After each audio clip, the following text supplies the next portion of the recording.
Selling a home is rarely as simple as just putting a sign in the yard.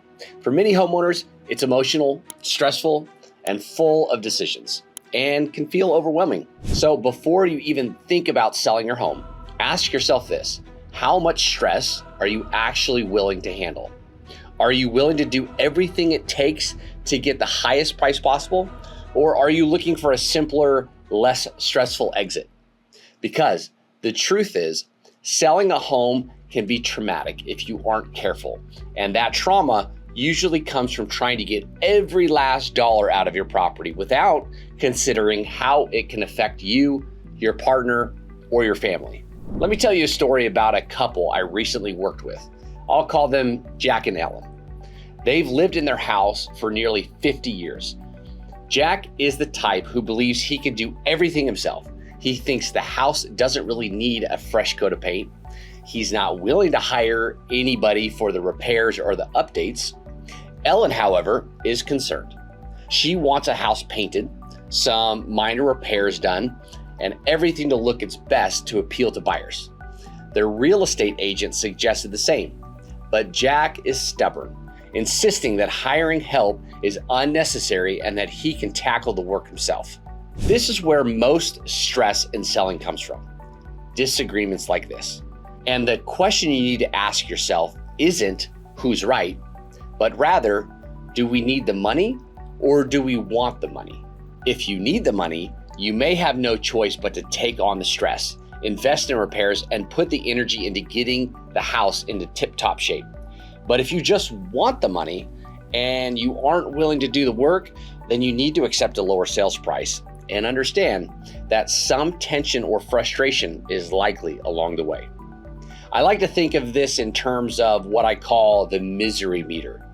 It has 4 levels. The first level is the smooth exit: minimal stress, maybe selling below market value, avoiding major projects. Perfect for those who are older, exhausted, or just ready to be done with the home and move on. The second level is the comfortable compromise. Here, you're willing to do a little work, paint a room or fix a few things, but you don't have to go all out. You aim for a reasonable price without putting yourself through the high stress process. The third level is the pressure cooker, where stress is high, but so is the potential payoff.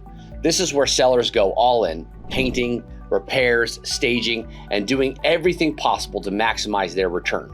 The final level is the breakdown zone, which you absolutely want to avoid. This is where one person insists on getting top dollar but refuses to do any prep work. Stress skyrockets, relationships strain, and the final outcome usually falls short of expectations. Jack and Ellen were a classic example. Ellen wanted the house in tip-top shape to attract the most amount of buyers, while Jack didn't see the point. The first step was having an honest conversation about what mattered more: a stress-free selling or maximum profit. Ellen realized that if she pushed for every repair, she would be exhausted and frustrated. Jack realized that refusing all prep work could lower the sales price and delay the move they were hoping for. By agreeing for a compromise, they found a middle ground where the house would look appealing, but they didn't have to go overboard or break the bank. Another huge stress-free for sellers is deferred maintenance. Many homeowners put off repairs for years because it seems minor in the day-to-day life.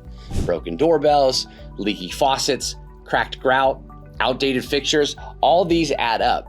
Buyers notice these immediately, and they can influence offers or even cause them to walk away. One of the most common mistakes I see is waiting until it's time to sell to fix everything. At that point, the cost can be overwhelming. A $50,000 surprise for repairs is stressful, especially if you weren't planning to spend that much.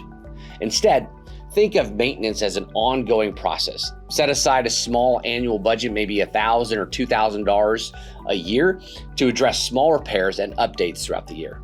Replace a broken doorbell, clean grout, touch up paint, and keep landscaping tidy.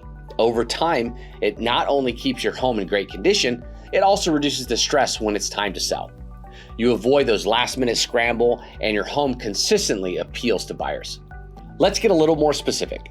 Some repairs that make a huge difference but are often overlooked include things like caulking around the sinks and tubs, replacing old light fixtures, updating cabinet hardware, or servicing your furnace and water heater.